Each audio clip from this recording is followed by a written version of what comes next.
PCR is a revolutionary method developed by Kary Mullis in the 1980s. In 1993, Mullis was awarded the Nobel Prize in Chemistry along with Michael Smith for his work on PCR. PCR is based on using the ability of DNA polymerase to synthesize new strand of DNA complementary to the offered template strand. PCR amplifies a specific region of a DNA strand. Most PCR methods typically amplify DNA fragments of between 0.1 and 10 kilobase pairs, although some techniques allow for amplification of fragments up to 40 kilobase pairs in size. Principle: PCR is based on thermal cycling process which consists of repeated heating and cooling cycles of the reaction for DNA melting and enzymatic replication of the DNA. Key components for these selective and repeated amplifications are primers and tagged DNA polymerase. As the process continues, the DNA generated is itself used as a template for replication and amplified exponentially in a chain reaction. PCR can be extensively modified to perform a wide array of genetic manipulations. Components of PCR: DNA template is the sample DNA that contains the target sequence. At the beginning of the reaction, high temperature is applied to the original double-stranded DNA molecule to separate the strands from each other. DNA polymerase is a type of heat-resistant enzyme that synthesizes new strands of DNA complementary to the target sequence. The first and most commonly used of these enzymes is tagged DNA polymerase from Thermus aquaticus, whereas PFU DNA polymerase from Pyrococcus furiosus is widely used because of its higher fidelity when copying DNA. Primers are short pieces of single-stranded DNA that are complementary to the target sequence. DNA synthesis begins at the end of primer by DNA polymerase enzyme. Nucleotides are single units of the bases A, T, G and C, which are essentially building blocks for new DNA strands. Buffer solution and bivalent cations providing a suitable chemical environment for optimum activity and stability of the DNA polymerase. Reaction of 10 to 200 microliter volume of PCR is carried out in a thermal cycler. The thermocycler is a laboratory instrument used to perform polymerase chain reaction of DNA with controlled temperature settings of different cycles, which heats and cools the reaction tubes to achieve the temperatures required at each step of the reaction. Procedure: process of PCR includes the sample preparation, components for reaction and number of cycles, which consist different temperature steps, mostly 3. The temperature plays very crucial role in the complete process as DNA denaturation, primer annealing and extension all depends upon the temperature in each cycle. To decide the temperature and the length of time, number of parameters has to be considered. These includes the enzyme used for DNA synthesis, the concentration of divalent ions, DNTPs in the reaction and temperature of the primers. Sample preparation: before initiating PCR, DNA must be isolated from a sample. DNA extraction is a multi-step process that may be done manually or by mini-prep kit. Following sample preparation, the 3-step PCR process is initiated. First, denaturation. During the first step of PCR called denaturation, the tube containing the sample DNA is heated to more than 90 degrees Celsius, which separates the double-stranded DNA into 2 separate strands. Because of high temperature, weak bonds between the nucleotides broken down and results into single-stranded DNA known as DNA melting. Second, annealing. Next important step is annealing of the primers, which are specific to the DNA sequence to be amplified, as it is well known that PCR amplifies only specific segment of DNA bordered by the primers on either side of the target DNA region. During step 2, the tube is cooled and primer binding occurs between 40 and 60 degree Celsius. Annealing of primer is the most important step for further proceeding of PCR reaction, so the correct temperature is must for the hybridization of the primer to the strand. Third, extension. In the third phase of the reaction, the temperature is increased to approximately 70 to 80 degrees Celsius, as it depends upon the DNA polymerase used. Taq polymerase has its optimum activity at 70 to 80 degrees Celsius. As the process begins, DNA polymerase starts adding nucleotide in 5' to 3' direction at the regions marked by the primers to synthesize a new strand of DNA complementary to each of the single template strands. As the process of extension completes, 2 identical copies of the original DNA have been made.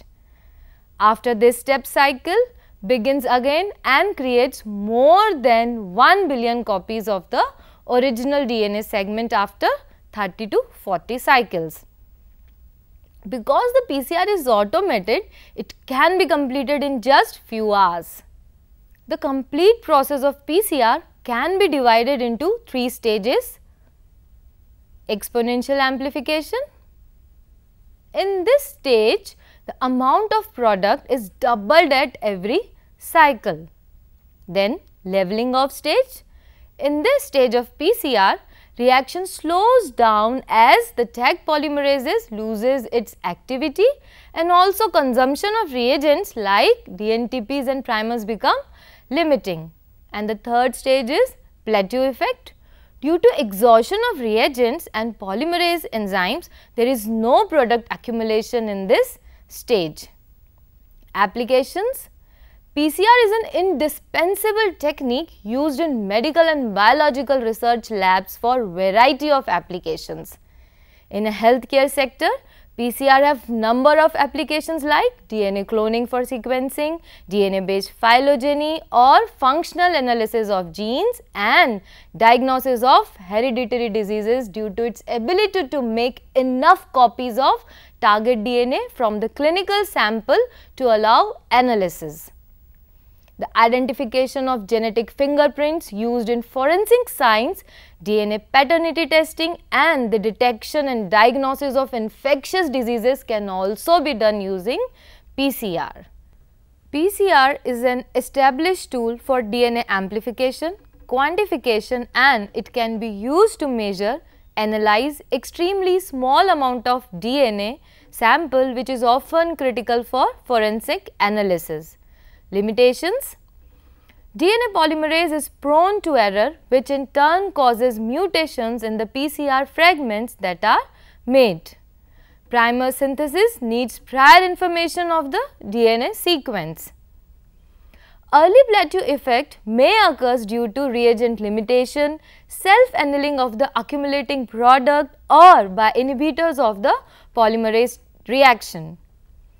Due to this false plateau effect, no more amplification of target sequence occurs at exponential phase, make product quantification unreliable. Molecular markers. A genetic marker can be defined in one of the following ways. A chromosomal landmark or allele that allows for the tracing of a specific region of DNA, a specific piece of DNA with a known position, or a gene whose phenotypic expression is used to identify an individual or a cell that carries it, or as a probe to mark a nucleus, chromosomes or locus. Based on the mode of transmission, markers fall into one of the 3 broad classes. Morphological and agronomic traits, which are those based on visually accessible traits. Biochemical markers are those which are based on gene product. Molecular markers are those relying on a DNA assay. Here we will discuss molecular markers or genetic markers. Due to advancement in molecular biology techniques, large numbers of highly informative DNA markers have been developed for the identification of genetic polymorphism. Molecular markers can be dominant or codominant type, depends upon the gene action. Based on the method of analysis, they can be categorized in two groups like molecular markers based on restriction digestion and second, molecular markers based on polymerase chain reaction. Molecular markers based on restriction digestion, RFLP, restriction fragment length polymorphism.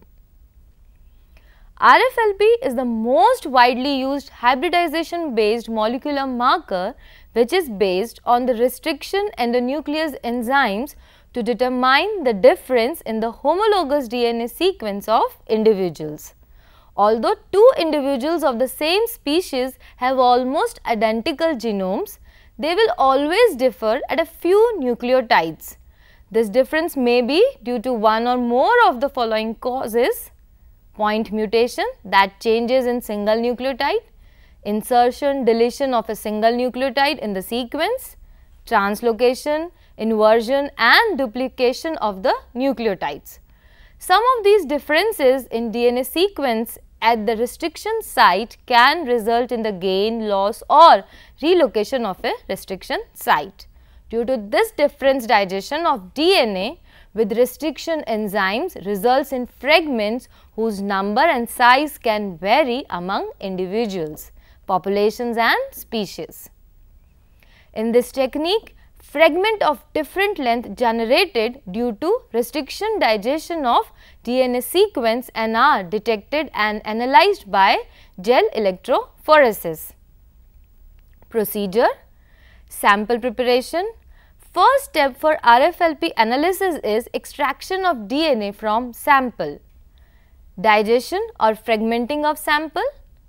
The basic technique for the detecting RFLPs involves fragmenting a sample of DNA by a restriction enzyme, which can recognize and cut DNA wherever a specific short sequence occurs, and the process is known as restriction digest. Next step is agarose gel electrophoresis. The digested fragments are separated by agarose gel electrophoresis and a sheet of either nitrocellulose or nylon paper is laid over the gel and the separated DNA fragments are transferred to the sheet from gel in a process known as Southern blotting. Then hybridization. Membrane with transferred DNA fragment is now incubated with radioactive labeled DNA probe which hybridized only to those fragments which are complementary to the probe. Unbounded probes are washed away with buffer. Then autoradiography. Exposure to X-ray film is given to visualize the DNA that has been hybridized to the labeled probe as a band on the autoradiograph, and the process is known as autoradiography. The RFLP pattern generated after the hybridization is unique to the individual, and by comparing these banding patterns of different samples, one can identify the difference and similarity between the individuals. Each fragment length is considered an allele and can be used in genetic analysis. Most RFLP markers are codominant and highly locus specific. Applications: RFLP analysis was the first DNA profiling technique inexpensive enough to see widespread application. RFLP analysis was an important tool in marker assisted selection, genome mapping, localization of genes for genetic disorders, determination of risk for diseases. RFLP analysis was also the basis for early methods of genetic fingerprinting, useful in the identification of samples retrieved from crime scenes, in the determination of paternity and in the characterization of genetic diversity or breeding patterns in animal populations. Limitations of RFLP. The technique requires a large amount of sample DNA and the combined process of probe labeling, DNA fragmentation, electrophoresis, blotting, hybridization, washing and autoradiography could take up to a month to complete. The technique for RFLP is, however, slow, cumbersome and has been replaced by newer, faster techniques. Molecular marker based on PCR, RAPD, Random Amplified Polymorphic DNA. Random Amplified Polymorphic DNA is one of the most commonly used molecular technique to develop DNA markers based on PCR for identifying genetic variation. PCR is a molecular biology technique for enzymatically replicating small quantities of DNA. RAPD involves the use of a single short and arbitrary oligonucleotide primer in a reaction and thus do not require prior knowledge of a DNA sequence, resulting in the amplification of many discrete DNA products. RAPD technique was developed independently by two different laboratories and called as RAPD and AP-PCR respectively. Low expense, efficiency in developing a large number of DNA markers in a short time, no requirement of probes, hybridization steps make it quick, simple and efficient. Requirement for less sophisticated equipment has made the RAPD technique valuable, although reproducibility of the RAPD profile is still the center of debate. RAPD markers are dominant type markers and cannot use to identify heterozygotes. Principle: the RAPD technique is based on the polymerase chain reaction. A target DNA sequence is exponentially amplified with the help of short synthetic oligonucleotide as primer, which binds to many different loci and amplifies random sequences from a complex DNA template. The PCR generated amplified fragments depends upon the length and size of both the primers and the target genome.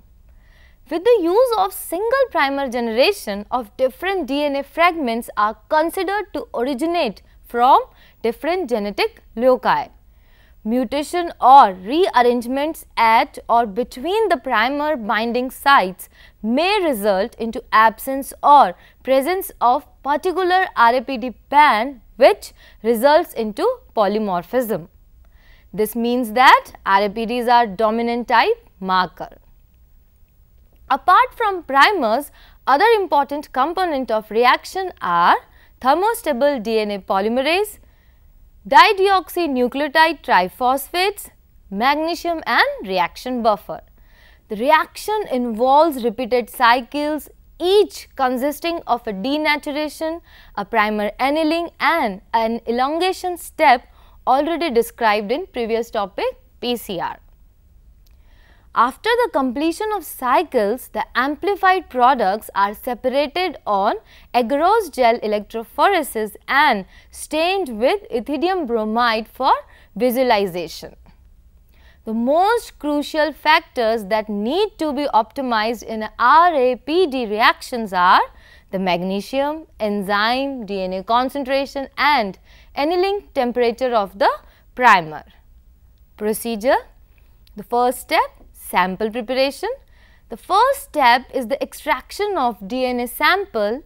DNA isolation is done either manually or by using mini-prep kit. For RAPD analysis, less amount of DNA is required as it is PCR based technique, but DNA must be clean and of high molecular weight.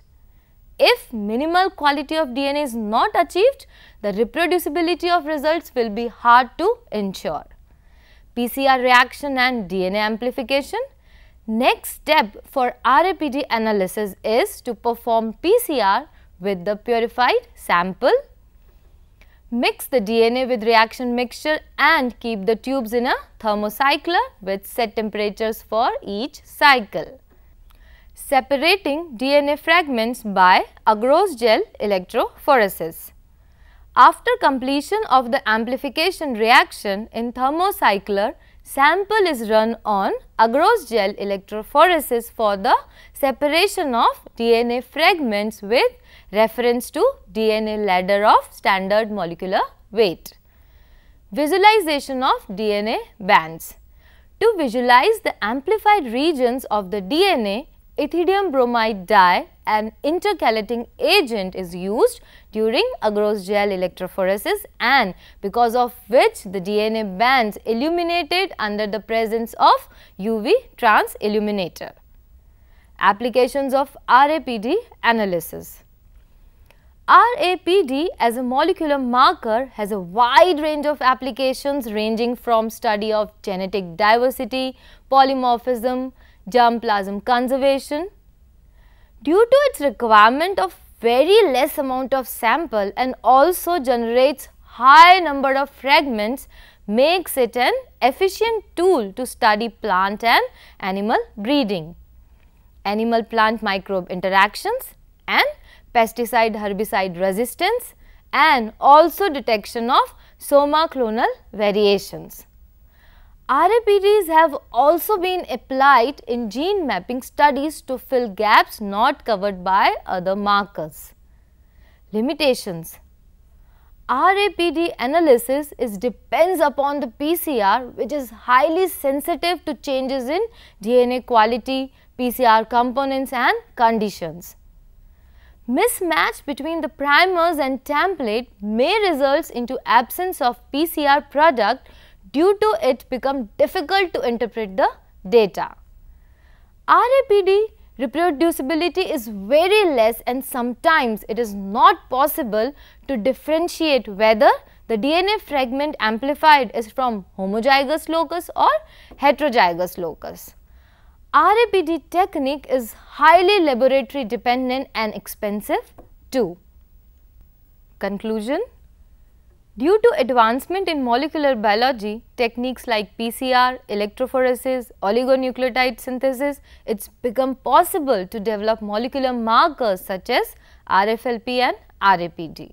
Advancement in the area of molecular markers opens the way to explore the area of genetic mapping, linkage, genetic diversity. These markers have found a wide range of applications in gene mapping, population genetics, molecular evolutionary genetics, and plant and animal breeding.